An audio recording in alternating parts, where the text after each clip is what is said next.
Fl-ewwel 9 xhur ta' din is-sena bejn Jannar u Settembru l-ekonomija Maltija kibret b'7.6%. Dan jirriżulta minn statistika tal-Uffiċċju Nazzjonali tal-Istatistika l-NSO li ppubblika l-aħħar ċifri li jkopru il-perjodu ta' bejn Lulju u Settembru. F'dan it-tielet kwart tas-sena l-ekonomija Maltija kibret b'5.2%. It-tkabbir tal-ekonomija Maltija seħħ minkejja il-perjodu ta' sfidi internazzjonali bla preċedent fosthom bil-gwerra fl-Ukrajna u l-kriżi tal-enerġija li ġabet magħha.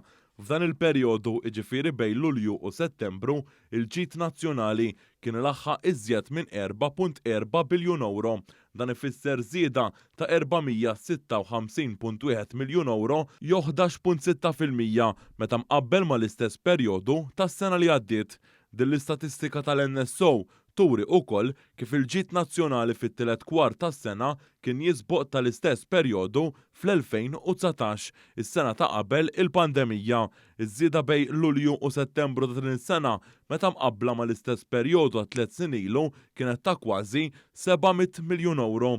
Ħareġ ukoll li fi żmien sena il-konsum privat żdied b'9 biljun euro meta mqabbel mal-istess perjodu tas-sena li għaddiet. B'reazzjoni għal din l-istatistika, il-Prim Ministru Robert Abela qal fuq Twitter li tkabbir li ġie rreġistrat fl-ekonomija jixed l-aqwa politika tibqa' dejjem dik li jiġu sostnuti il-familji u n-negozji. Fuq il-midja soċjali, il-Prim Ministru innota li tkabbir ekonomiku ta' 7.6% li esperjenzat Malta din is-sena s'issa jisboq it-tkabbir ta' 5.7% li kienet għamlet il-Kummissjoni Ewropea u dak ta' 5.2% li kien għamel il-Bank Ċentrali.